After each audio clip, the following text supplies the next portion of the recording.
Salut à tous et bienvenue. Comme tous les mardis soirs, vous pouvez retrouver le podcast L'Open Division, présenté par Joe, Gwen, Alec et Willabug.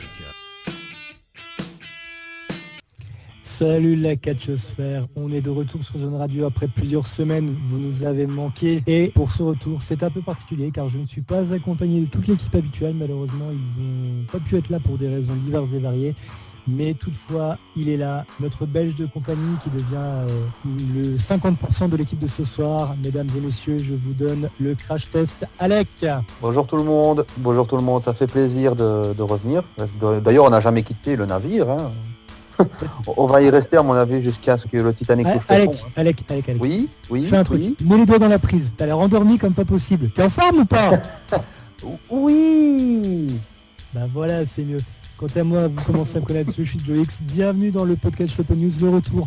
Alors, pour ce retour, on va vous faire un petit truc qui sort un petit peu d'habitude. On essaye quelque chose ce soir, puisqu'on va faire un petit point sur les champions de la WWE, sur les champions NXT. On va voir qui sont les champions, depuis combien de temps à peu près, quel est le passif, le passif récent des ceintures, quelles sont les dernières feuilles qui ont lieu, et qu'est-ce que ça va donner à WrestleMania et dans les semaines à venir.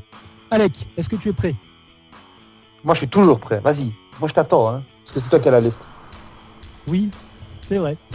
Alors, on va commencer tout de suite avec les champions du côté d'NXT. Alors, qui est champion à NXT? On va commencer par les champions tag team.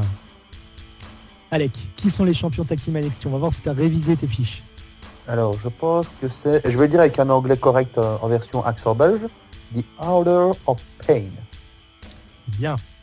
Effectivement, les champions par équipe, les Order of Pain, depuis le dernier takeover, ils ont battu l'équipe DIY, c'est-à-dire l'équipe de Johnny Gargano et Tommaso Ciampa, et ils sont actuellement en rivalité pour les titres par équipe avec Do It Yourself et l'équipe qui est de plus en plus populaire à NXT. Et Jut, j'ai un blanc, fallait que ça arrive. C'est pas les Revival, un truc comme ça? Les Revival, effectivement. Alors, oh là là. Alors déjà, qu'est-ce qu'on peut dire des Order of Pain? Est-ce qu'on apprécie ou pas? Pour eux, c'est une bonne petite équipe de heel avec un bon manager heel qui fait un peu... C'est mon avis personnel, il fait un peu méchant oriental dans des séries antiterroristes et tout ça. Mais sinon, j'aime bien. C'est vrai qu'il y a un petit côté méchant années 80, un petit peu Fu Manchu pour ceux qui connaissent, qui a un personnage de pulp, c'est un personnage, en fait c'est le cliché du méchant. Ou si vous avez peut-être vu, pour ceux qui lisent des comics, c'est un peu le mandarin dans Iron Man.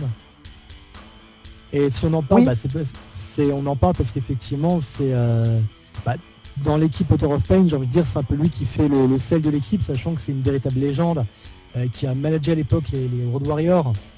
C'est vrai. Les Road Warriors. Et ça fait pour beaucoup, parce que j'avoue que moi personnellement sans lui les Order of Pain, je sais pas si j'accrocherais tant, parce qu'au final sur le ring c'est pas la joie. Mais moi étant pas un 80s niveau catch, la première fois que j'ai vu je me suis dit mais c'est qui lui? Et bizarrement on m'a dit mais si c'est lui, j'ai je vais aller voir. Ah oui il est déjà depuis longtemps en fait ce boug. Et non, il ramène quelque chose à l'équipe qui donne...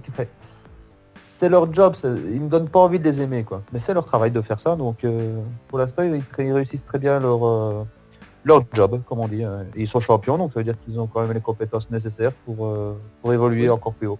Oui, alors ça veut rien dire, ils sont champions, c'est pas... Mais ils sont pas là depuis longtemps, en même temps. C'est vrai. En fait, ils sont, à mon avis, ces deux catcheurs qui ont fait... Là, par contre, j'avoue, je n'ai pas vraiment bossé leur... Je n'ai pas vraiment bossé leur bio, et je suis désolé pour le bruit que vous avez entendu. Je n'ai pas vraiment bossé leur bio, mais effectivement, c'est deux catcheurs qui débutent, qui étaient dans les développements, au Performance Center avant. C'est deux catcheurs qui effectivement sont pas vieux, bien sûr. Non, mais voilà, s'ils viennent à peine du Performance Center et qu'ils sont déjà champions, c'est qu'ils ont une marge de progression. Attention, après, faut quand même relativiser, parce que par exemple, on prend le cas de Akam, un des deux champions. Là, je vous avoue, je regarde Sabu en même temps. Il est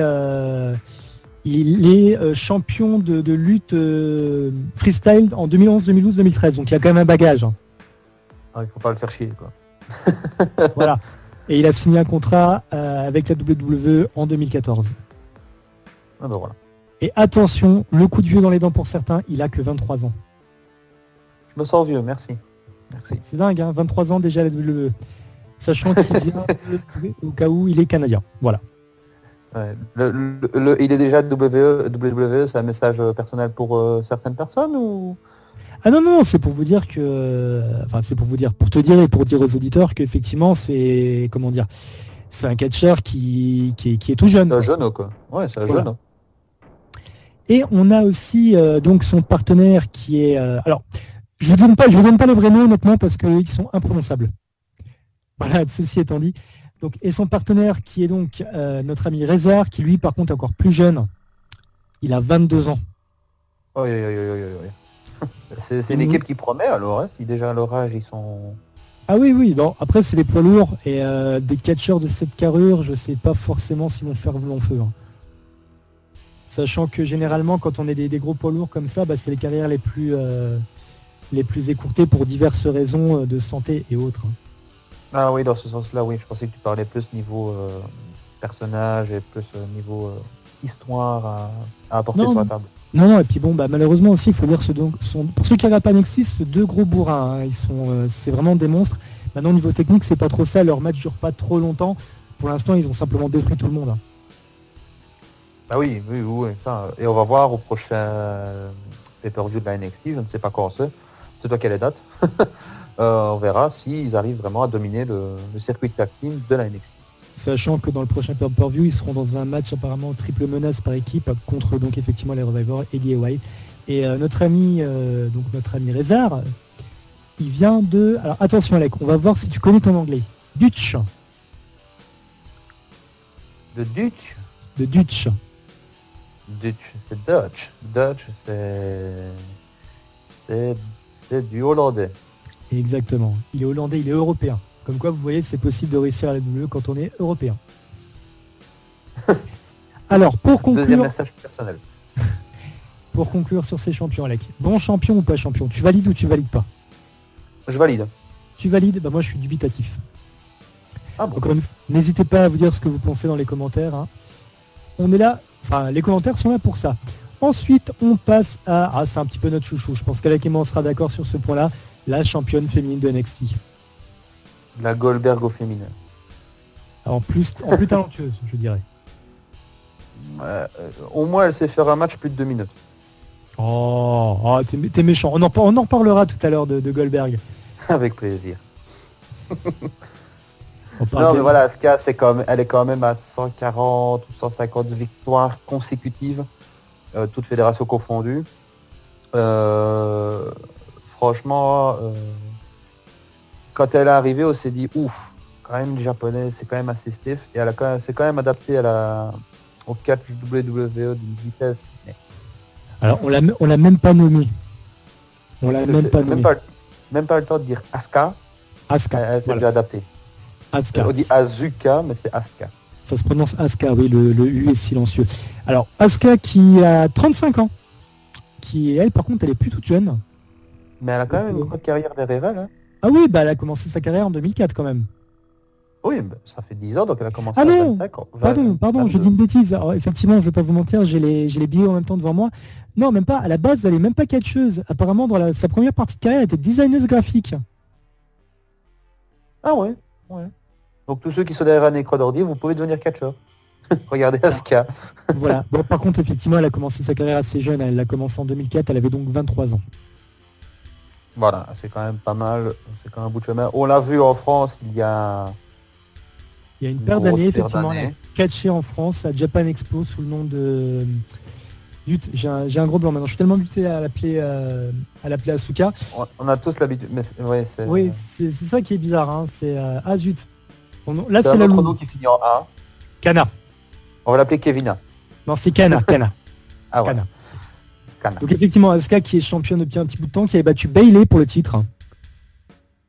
Ouais, c'est vrai. Bayley pour le titre et qui actuellement est un peu en train de feuder avec notre ami de NXT, Ember Moon. Il y a des rumeurs qui disent qu'Ember pourrait être la prochaine championne. Moi perso, je ne suis pas fan. Je vous cache pas, je l'ai déjà dit à quelques émissions. Par contre, Asuka à fond derrière. Ah, mais je pense qu'on est tous à fond derrière, par comme certains avec Paige. Je ne fais pas d'allusion à ce qui s'est passé cette semaine. Non, mais Asuka... Alors, Alec, excuse-moi, je te coupe tout de suite. Je digresse. Ça tombe bien que t'en parles. Hein. Désolé, comme on est deux soirs, ça prendra peut-être un peu des allures de conversation, donc ne nous en voulez pas. Mais je tiens à passer un petit coup de gueule par rapport à l'affaire de la sextape de Paige. Par rapport à ceux qui se disent fans ou qui se disent professionnels et qui partagent les images, les vidéos. Les mecs, vous n'êtes pas des pros, vous n'êtes pas des fans, vous êtes des bouffons. Chacun fait ce qu'il veut dans sa vie privée. Malheureusement, des fois, ça déborde, sans aucun mauvais jeu de mots. Et voilà, je pense que si on est fan, s'il y a le respect, on devrait tout simplement zapper, hein, un peu comme ce qui s'est passé il y a quelques années avec la fameuse fappening, avec les célébrités. Si on a le respect, on ne partage pas ce genre de choses. Malheureusement, on est au courant et moins on en parle, mieux tout le monde se porte. Voilà, je veux pas vous casser le truc, hein, mais pour ceux qui disent ouais mais c'est malade, je veux pas vous casser le truc, mais Paige elle est comme tout le monde, le matin elle se lève, elle va faire caca, voilà. Et qui n'a pas eu une relation sexuelle dans sa vie. Bon, à part toi Alec. Donc on revient sur Asuka. Asuka on peut pas en dire grand chose de plus, très bonne catcheuse, hein, très bonne très technique, un personnage super intéressant. On valide. Moi je valide et j'attends son arrivée dans le même roster avec impatience. Malgré que je la préfère à NXT parce que c'est celle qui porte la division féminine pour l'instant. C'est vrai qu'il y a plus grand monde en division féminine à NXT. Hein. Mais ils les mettent toutes ensemble maintenant. Peyton Rose, si je me souviens bien, il y a Ember Moon, et il y a une troisième que j'ai déjà oublié son nom. Billie Kay. Billie Kay. Oui, voilà. On a Nikki Cross aussi. Qui commence. Qui commence, ouais. Ouais, mais c'est vrai qu'on a l'impression qu'il n'y a plus ces grosses personnalités, on va dire, comme on avait eu avec les Four Horsewomen. Hein. On avait eu Bayley, Sasha Banks, Charlotte. J'ai oublié qui était la quatrième. C'était Emma, non? Becky Lynch, voilà, oui, j'oublie Becky. T'oublies la meilleure. Oui. T'oublies la plus jolie des trois. Des quatre. Pas parce que j'aime bien les rousses, mais voilà. Non, mais oui, mais voilà, mais c'est aussi l'évolution. Ces quatre filles-là, il faut quand même une excellente carrière dans le main roster, chacun de leur côté. Bon, il y en a trois dans le même côté, mais bon, c'est pas un souci. Mais voilà, c'est une évolution. Au début de NXT, on avait quand même Sami Zayn, on avait Kevin Owens, puis on a eu Finn Balor, qui sont maintenant dans les rosters principaux. C'est une évolution classique, quoi. Ils s'en sortent pas trop mal pour tout le monde. Hein. Est-ce que t'as pas l'impression, on va en parler rapidement vite fait avant de partir en pause, est-ce que t'as pas l'impression que justement le meilleur qu'NXT avait offrir, il l'a fait, que maintenant c'est un peu plus calme, malgré le fait qu'on ait quelques noms bien sympas, mais j'ai l'impression que le niveau est plus aussi haut que par le passé. Mais comme beaucoup diraient déjà dans le catch ici en Europe, c'est en forme de vague. C'était vraiment au sommet de la vague avec vraiment tous les indépendants, les gros noms qui venaient à ce moment-là.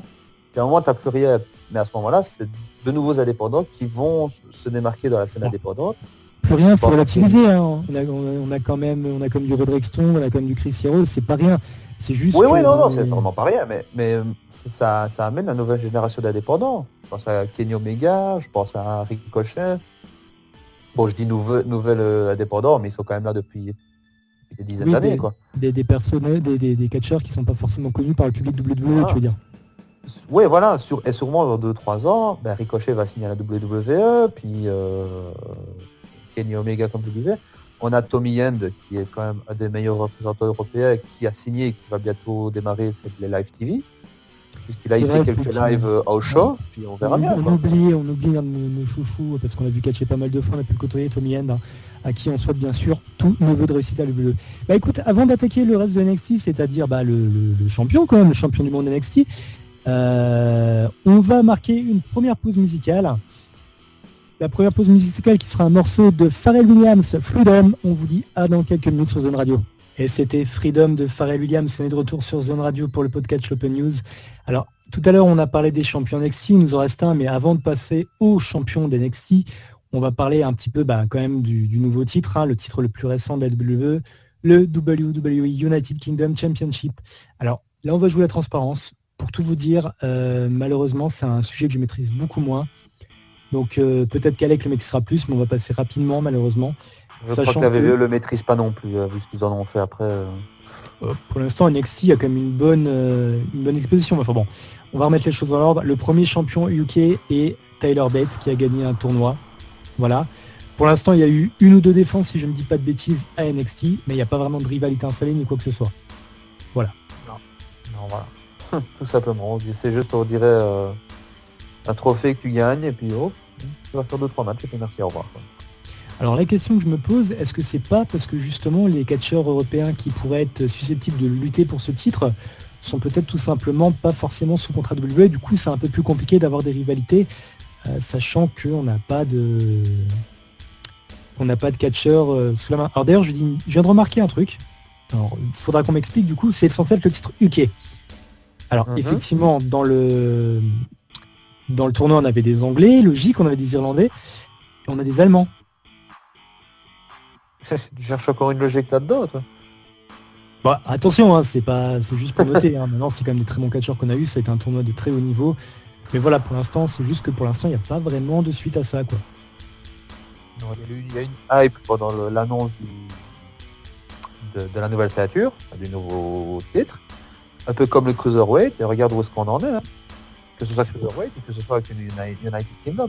Bah, Cruiserweight, on en reparlera peut-être soit cette semaine, soit la semaine prochaine, si on n'a pas le temps de faire cette semaine, mais il y a quand même du mieux. On en reparlera un petit peu tout à l'heure. Donc encore une fois, le champion actuel, c'est Tyler Bate. On valide? Il faut dire oui, parce que c'est le champion, mais sinon, voilà, quoi, il n'y a pas de... Oui, tu connais pas. Pour être honnête, c'est pas notre spécialité. Hein. Non, voilà. Voilà, on passe au champion NXT. Ah, va y avoir à dire, je crois. Allez, on est obligé de la chanter. Hein. Non. Tu meurs d'envie de le faire, mais il faut que tu te retiennes. Mais vas-y, dis-nous qui est le champion de NXT. Monsieur Glorious Bobby Roode, comme diraient certains commentateurs. Alors effectivement, le champion de NXT, Bobby Roode. Bobby Roode qui pour la petite bio est canadien, qui a 39 ans. Il n'est pas jeune. Ah, mais, moi je l'ai connu de la TNA, qui est devenu Impact maintenant. Quand même, hein, il a son palmarès hein, derrière lui. Donc on peut comprendre qu'il ait 39 ans et qu'il soit encore en pleine forme. Alors il a commencé sa carrière en 98. Il y a plus de 20 ans. Non, ça va faire 20 ans. Ouais. Effectivement, il fait partie de ces catcheurs qui ont vraiment, qui sont passés partout, hein, par les circuits indépendants, par la midi indépendante, qui est la TNA, d'ailleurs où il est resté 12 ans. Il est resté 12 ans à la TNA quand même. Oui, il a été dans l'âge d'or de la TNA, si on peut appeler ça comme ça. Oui, enfin, il a été là dans l'âge d'or, il a été là du début à la fin. Maintenant, est-ce que ça a été vraiment l'âge d'or? Oui, l'âge d'or, oui, il faut pas le réveiller, effectivement. Voilà, c'était ce jeu de mots. Voilà, donc Bobby Roode, effectivement, qui a battu Shinsuke Nakamura pour le titre. Alors, moi, je suis partagé parce que Bobby Roode, personnellement, je suis pas plus fan que ça. Ah ouais. Mais moi, je connais le catcheur de la TNA quand il était en équipe avec... j'oublie à chaque fois son nom. Thorne. James Storm. Mais même avant ça, il était avec la Team Canada. Enfin, je sais plus si c'était Team Canada le nom à la TNA, mais oui, il était dans l'équipe canadienne. Et quand ils sont séparés, ils ont chacun fait une carrière solo. C'était vraiment... Les deux étaient très bons. Et puis, il est arrivé à WWE avec un nouveau personnage. Et ce personnage-là, j'ai directement accroché, et le public aussi. Ça s'entend quand il... Rien que sa chanson, déjà. Justement, d'écouter sa chanson, j'avais des frissons, quoi. Justement, je lisais des avis sur Internet qui disaient que la chose qui est dommage, c'est que c'est un très bon heel, mais malheureusement, il a un thème d'entrée tellement cool que le public ne peut pas s'empêcher de lui donner une réaction de face, en fait. Oui, mais... Comment est-ce que je peux dire ça? Au moins, il s'accroche. C'est pas comme certaines personnes qui n'ont pas de réaction du tout quand ils rentrent, quoi. On en connaît. Après, c'est quelqu'un qui a 20 ans de carrière, faut pas... Généralement, quand on le vrai fan indie, c'est qui il est, quoi. Non, et puis même sans question d'être fan indie. Bon, après, il faut aussi garder en tête que le public d'NXT reste relativement réduit par rapport au public des WWE. C'est NXT, c'est cool, mais c'est cool parce que les salles sont plus petites. Donc forcément, si vous mettez 500 personnes dans une salle et que vous la remplissez à mort, ça fera plus de bruit que 700 personnes dans une salle de 2000. Hein. Faut garder ça en tête. C'est logique. C'est une logique mathématique que je n'avais pas envie de répondre, mais oui, c'est logique. Voilà. Donc Bobby Roode qui a battu Shinsuke Nakamura, qui est en rivalité actuellement avec Chris Hero, qui l'a battu une fois déjà. Alors, est-ce que la rivalité va continuer? On le saura probablement au prochain NXT, c'est-à-dire dans 2 jours. Évidemment, si vous connaissez les spoilers et les résultats des enregistrements, vous le savez, mais bon, nous, on fait pas... On joue les règles. Et donc, moi, je suis un peu déçu, par contre, parce que j'aurais bien voulu que Nakamura conserve le titre, parce que je trouve qu'il l'a pas gardé assez longtemps. Et il l'a quand même gagné 2 fois. Hein. Donc, oui, il l'a gagné 2 fois, mais au final, il l'a pas gardé tellement longtemps. Non, mais je crois qu'il s'est blessé. C'est pour ça qu'il est aussi... Qu'il l'a perdu si rapidement. Pour la deuxième fois, oui, il me semble qu'il s'était blessé. Ah oui, effectivement, il était blessé, mais je sais pas si c'était prévu ou pas. C'est vrai que là, c'est encore un autre cas de figure. Ouais, non, je pense qu'il était vraiment blessé. Mais voilà, Nakamura, c'est aussi son entrée, quoi. C'est merveilleux. Moi, au départ, je ne le connaissais pas du tout. À part son dernier match avant de rentrer à WWE, qui était contre Edge Styles, il semblerait que ça a été un match 5 étoiles. Quand je l'ai regardé, j'ai compris pourquoi. Mais sinon, après, tous les deux, que ce soit Bobby Roode ou Nakamura, ont fait un excellent boulot. Mais voilà, moi, je pense que Nakamura est proche d'une arrivée dans un main roster. Effectivement, WrestleMania, voire après WrestleMania, directement. Effectivement, il y a des rumeurs qui disent ça. Imaginez s'il débarque à WrestleMania, mais ce serait la folie. Ça dépend dans quel truc aussi. Non, quoi qu'il Si c'est pour le mettre en pré-show dans le Battle Royale, non, il mérite mieux, quoi. Il mérite une place dans le show, quoi. Ouais, je sais pas, j'aimerais bien genre une intervention dans le match Styles contre McMahon ou avec Samoa Joe, putain. Ouais, Samoa Joe, ce serait cool. Imaginez, il y a Samoa Joe qui débarque, qui fait un Open Challenge ou une connerie comme ça, et là, pof, il y a Nakamura qui débarque. Et là, il nous faut le match de la soirée quand même. Hein. Parce que j'ai d'avoir blanc, mais je viens d'imaginer le match et j'ai fait oh putain oui. Bon, alors, imaginez encore pire. Bon, c'est totalement impossible, bien évidemment, mais il y a Samoa Joe qui débarque, il fait le malin, musique qui commence, Finn Balor arrive sur le ring, Nakamura, la musique juste derrière. Ça pourrait. Ouais, mais voilà, c'est du fan. Là, oui, bien sûr. Mais ce serait cool. Alors avant de partir pour notre deuxième pause de la soirée, on va faire un petit point. Alors les champions d'NXT au final, on valide ou on valide pas? Moi je valide. Pour l'instant NXT est très bon et les champions valorisent très bien le show. Bon. Eh ben... Je valide aussi. Je suis un peu dubitatif sur certains champions, mais dans l'ensemble, ouais, ça passe. On a quand même un très bon champion féminine qui a un titre maintenant qui en plus a chopé beaucoup d'importance, donc ça fait monter le level. Je suis un peu plus dubitatif sur les champions par équipe, mais Bobby Roode, même si j'aurais préféré que Nakamura conserve le titre, voilà, je peux pas dire objectivement Bobby Roode est mauvais. C'est juste que j'accroche moi. Voilà. Tu dis ça en tant que fan, toi. Tu dis ça parce que voilà, tu n'apprécies pas le personnage. Mais dans l'ensemble, ils font quand même tous les deux très bon travail. Et quand ils sont ensemble, ils nous ont vendu un seul match très très bon. Oui, bien sûr, mais après justement, tout est là le souci quand on est entre guillemets, quand tu connais au niveau catch, c'est que fatalement, même si tu essayes de passer outre, tu peux pas faire autrement qu'avoir ton avis de connaisseur. Tout à fait. Je sais pas si vous avez déjà eu l'occasion de regarder un pay-per-view entre connaisseurs. Enfin, quand c'est qu'entre connaisseurs, ça va encore puisque tout le monde se connaît. Mais quand vous regardez un pay-per-view avec quelqu'un qui est fan mais qui est pas entre guillemets, on va dire dans les coulisses, et quand vous regardez, c'est dur. C'est dur parce que dès qu'il y a quelqu'un qui est dans les coulisses qui va tout analyser, et ça devient très compliqué. Ça devient vraiment des fois, c'est des casse-têtes à réussir à apprécier un pay-per-view sans essayer de savoir pourquoi et comment. Et on l'a déjà fait. Ouais. C'est vrai que notre WrestleMania était assez épique. Hein. Surtout quand les personnes à côté de toi qui disaient ouais viens, je laisse sur quoi t'écran et tout, on pourra en discuter et tout, s'endormait. Et que je me retrouvais tout seul face à Joe qui était là avec quand même 15 secondes de décalage. Donc c'était assez épique. C'est ça, imaginez la scène de WrestleMania, ça se passe comme ça généralement. Il y en a un qui regarde sur les networks, un qui regarde en streaming, un qui s'y connaît, un qui s'y connaît pas mais qui essaie de prendre un maximum de notes et qui dit des conneries.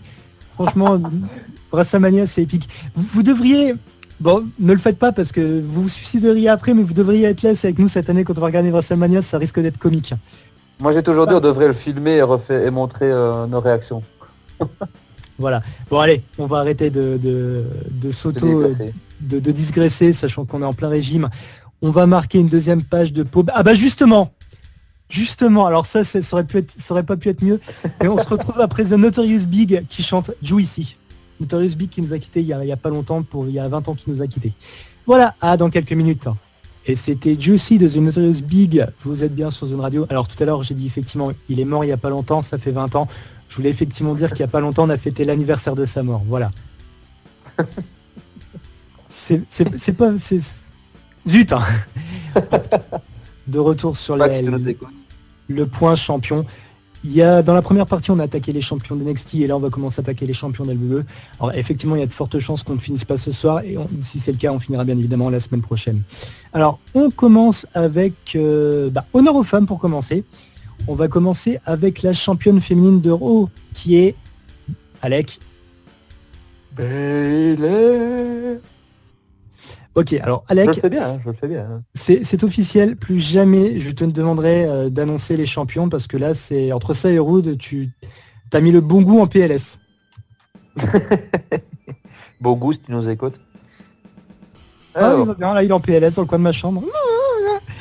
Alors Bayley qui est championne AEW, qui a battu pour se faire Charlotte Flair, qui a 2-0, qui a 27 ans. Elle a 27 ans. Elle a quasi mon âge, c'est bien. Elle a 27 ans. Elle est plus jeune que moi. C'est là que je me rends compte que j'ai une vie de merde. Et qui a la particularité d'avoir battu, d'être la première catcheuse à la WWE dans le roster principal à battre Charlotte en pay-per-view. Malheureusement. Ah voilà. Vas-y Alec. Je lance le Alec. Parce que ça devait être à WrestleMania. Ça devait pas être dans un pay-per-view bad card, si je peux appeler ça comme ça. Fastlane, je ne l'ai pas aimé du tout et ça a été une des 4 raisons pourquoi j'ai pas aimé ce pay-per-view là. On crée une histoire comme quoi Charlotte était vaincue pendant 14 ou 15 pay-per-view et on l'a fait perdre dans le pay-per-view avant WrestleMania. Je trouvais ça illogique. Mais justement, est-ce que tu penses pas que si elle avait perdu à Mania, ça aurait été un petit peu trop téléphoné? Elle aurait dû garder son titre jusqu'à Mania. C'est juste ce que je dis. Donc pas forcément le perdre à Mania, mais admettons le perdre après. Non, le perdre à Mania, mais pas le perdre 2 mois et demi avant, quoi. Oui, mais justement, ça rejoint ce que je disais. Ça aurait été un peu téléphoné, tu trouves pas? Je préfère ça que... Ouais, on a pu jouer sur la surprise, comme quoi Charlotte pouvait récupérer son tête à Fastlane parce qu'elle a fait ça 4 fois avec Sasha Banks avant et qu'Armania le perdrait. C'est vrai que ça a été un élément de surprise à Fastlane, mais là, ça a perdu de sa saveur, quoi. Donc tu penses qu'en fait, si je comprends bien ce que tu dis, tu penses tout simplement que ça a fait, comment dire, la surprise était là, mais la saveur n'était plus là. Ouais, voilà. D'accord. Et malheureusement, vu le match qu'ils ont à WrestleMania et que pour l'instant Bayley n'a pas gagné un seul match depuis qu'elle a gagné à Fastlane de façon controversée puisqu'il y a eu une intervention, même quand elle a gagné le titre, ça montre vraiment que on a l'impression que Bayley est vraiment une championne médiocre qui n'arrive pas à gagner tout ça en simple, quoi. Alors Bayley, pour revenir sur sa bio, qui a commencé sa carrière en 2008. Oh là, elle a commencé jeune par contre, elle avait 19 ans. Bah oui, c'est une des plus jeunes catcheuses du roster. Hein. Enfin, jeune dans le truc carrière. Je veux dire, elle a commencé assez tard, si je puis dire ça comme ça. Alors, pour revenir sur ça, donc effectivement, elle va défendre son titre à Mania dans un Forbidden, si je ne dis pas de bêtises. Hein, ils seront 4 catcheuses. Oui, ça a été changé hier, parce que Nia Jax l'a battu. Donc il y a Nia Jax, Sasha Banks, Charlotte et la championne Bayley. Alors là, c'est pas le bon goût qui est en PLS, c'est les fans de catch dans le monde qui sont en train de pleurer à l'idée que Nia Jax pourrait gagner le titre. Oui, j'avoue. Si on avait pu mettre Becky Lynch à la place de Nia Jax, là on avait le match de l'année. Becky Lynch à SmackDown, get over it. Oui, mais elle aurait pu faire quelque chose. Voilà. Maintenant on a mis Nia Jax, c'est comme si on donnait une chose à Tamina Snuka alors qu'elle n'a rien fait, quoi. C'est déjà arrivé. Bon, pour simplifier, Bayley en championne, on valide ou pas? Malheureusement, pas pour l'instant. Ouais, pareil, un non bonne catcheuse mais mauvaise utilisation. Exactement. J'attends le WrestleMania, j'attends le après pour voir. Voilà. On passe ensuite à la championne féminine, mais de SmackDown cette fois-ci, Alexa Bliss. Alexa Bliss. La présenter. Oh bon, allez, vas-y, fais-toi plaisir. Alexa Non, c'est bien ce que je disais, hein, le bon goût en PLS.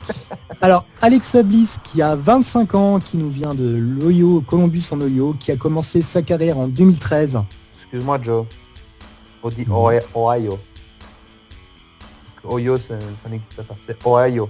Comme Ohio Met Your Mother. Exactement. Voilà, le jeu de mots est en PLS ce soir, hein, mesdames et messieurs.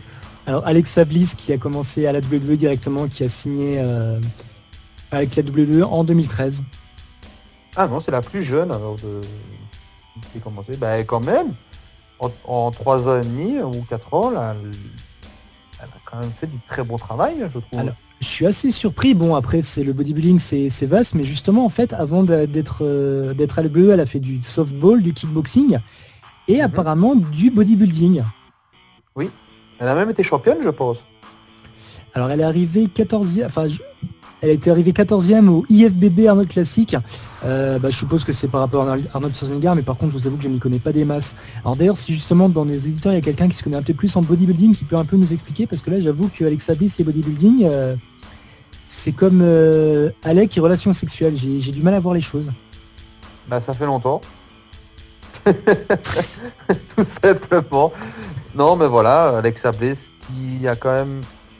Je trouve qu'elle a changé d'attitude niveau ring et niveau personnage depuis qu'elle a fait sa gimmick d'Harley Quinn à Pay-Per-View. Je trouve que ça a été le moment de transition. C'est pas pour toi, Joe ?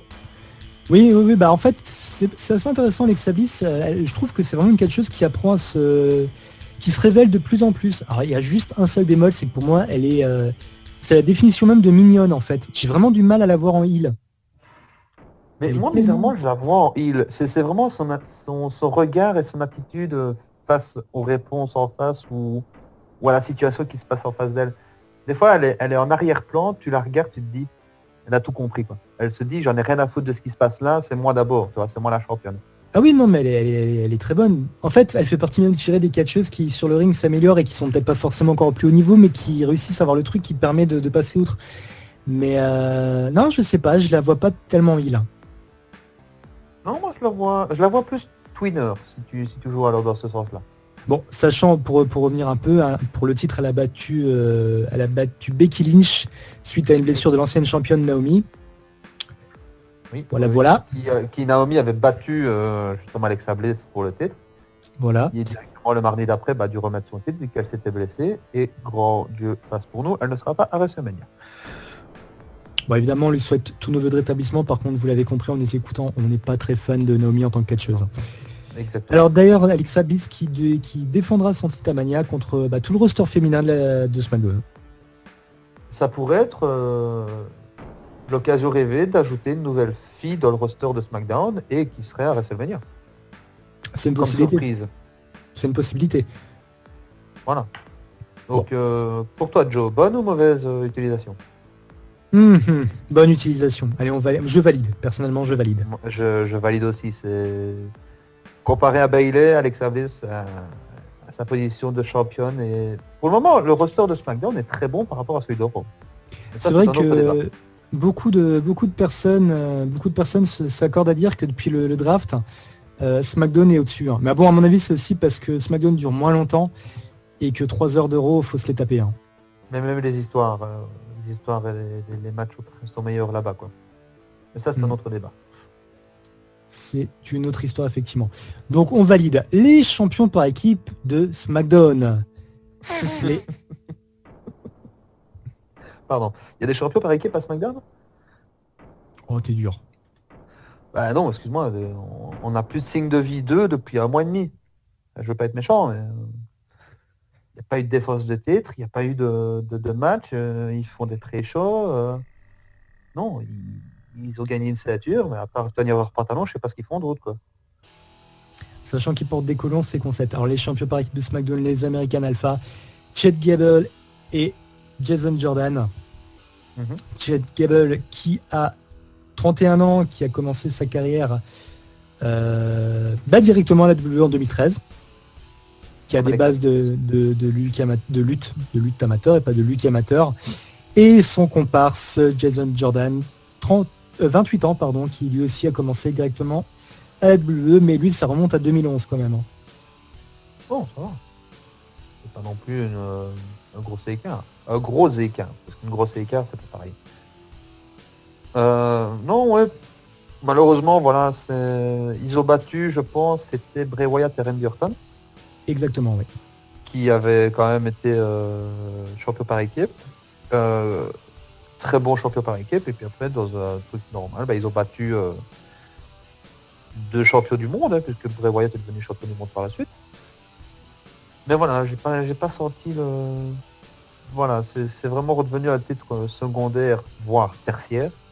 Parce que là, il n'y a plus rien, il n'y a plus d'action. Les matchs tag team sont vraiment à la 6-4-2. Il n'y a pas vraiment d'équipe à côté pour rivaliser avec les champions, quoi. Il nous faudrait une bonne équipe qui revaloriserait les titres par équipe. C'est vrai que pour l'instant, malheureusement, c'est pas la joie.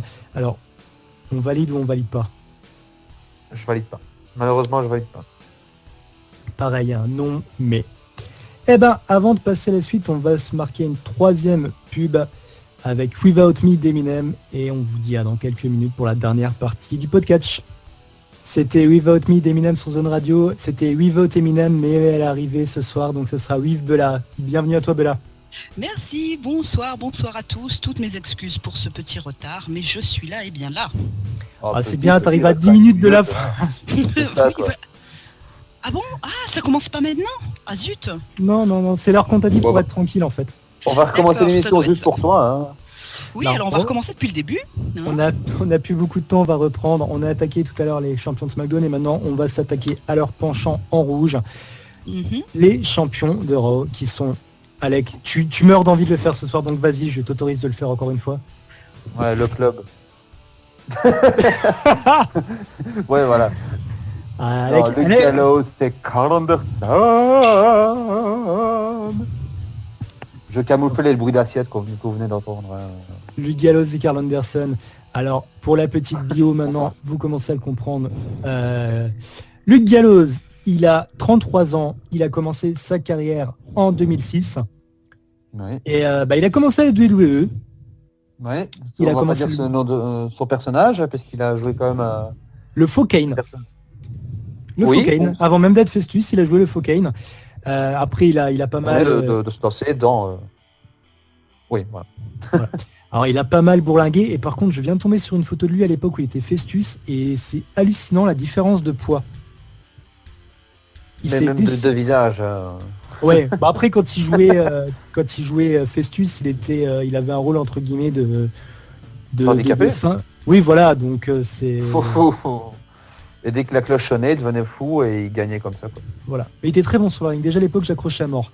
Et son partenaire, Carl Anderson, qui lui a 37 ans, encore un qui est plus tout jeune et qui a commencé sa carrière en 2002. 37 ans 37 ans. Ah, je lui donnais 30. Il fait jeune. Mais j'ai remarqué, et justement, c'est un truc que je remarque de plus en plus ce soir quand on parle de l'âge des champions, j'ai l'impression que les catcheurs à l'UE sont peut-être dans la période, comment dire, où les catcheurs, la moyenne d'âge est le plus élevée. Ouais, regarde Bayley. Non, il est jeune, mais regarde Samoa Joe, regarde Edgy Styles, regarde Bobby Roode. Mais ils ont en même temps 20 ans de carrière chacun, donc... Ouais, c'est ce que j'allais dire. En même temps, ces gars-là, ils ont une carrière, une super longue carrière derrière eux, donc forcément, voilà, ils ne sont plus tout jeunes. Oui, bien sûr, mais justement, c'est ça que je fais remarquer, c'est qu'on a beaucoup de catcheurs qu'on aurait bien voulu avoir, ne serait-ce qu'il y a 10 ans, quoi. Vous imaginez des mecs comme ça, il y a 10 ans, ce qu'ils auraient pu faire? Ah ben oui, mais même ne serait-ce que...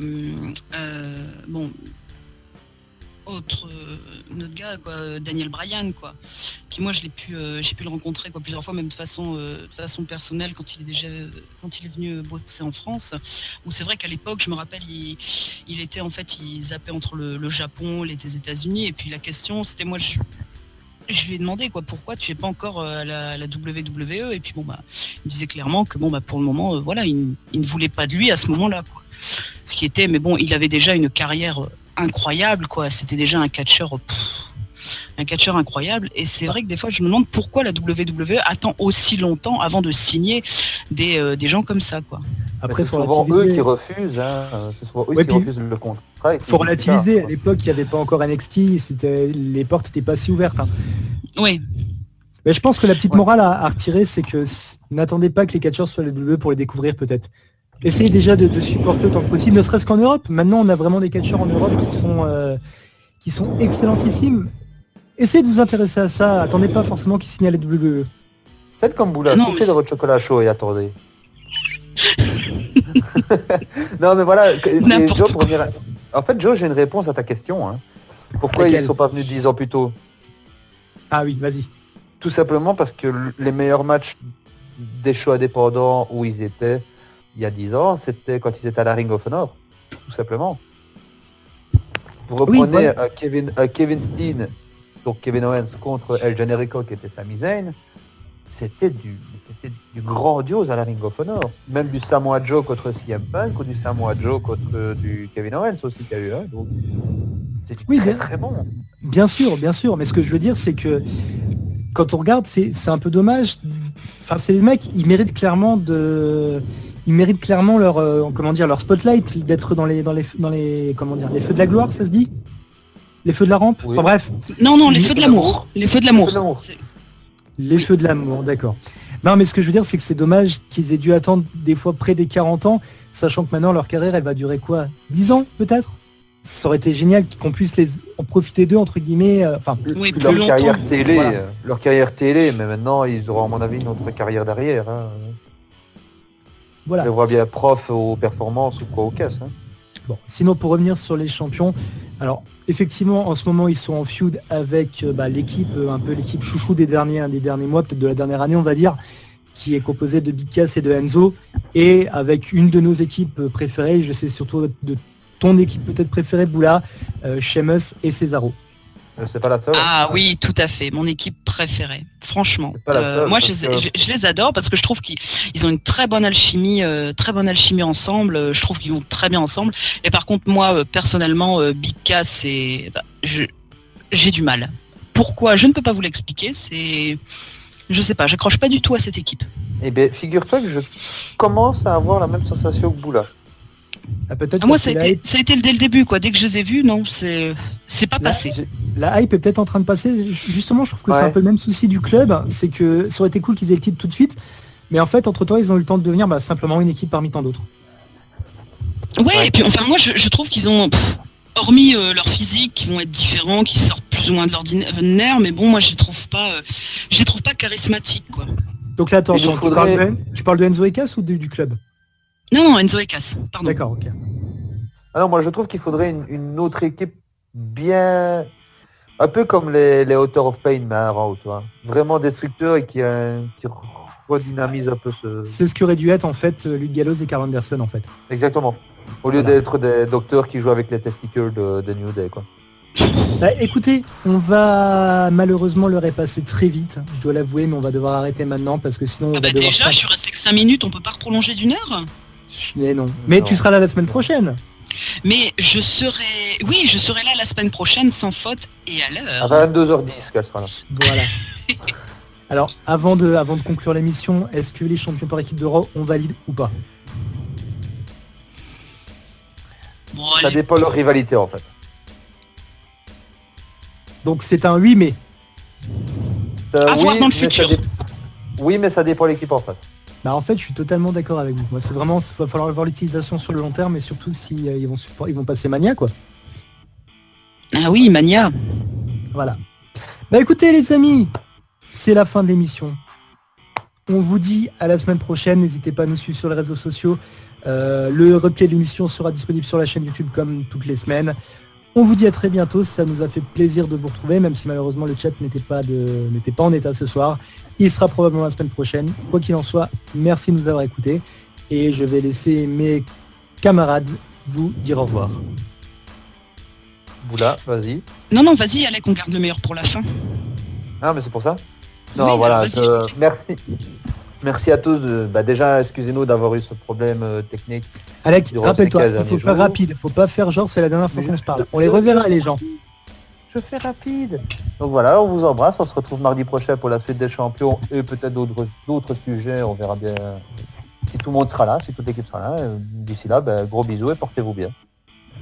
Et moi pareil, je vous fais plein de gros bisous, toutes mes excuses pour mon retard de ce soir, mais je ne pouvais malheureusement pas faire autrement. Et je serai bien là la semaine prochaine, dès 21h. Oh. Bisous à tous. la semaine prochaine les amis, à bientôt. Bisous. Bye.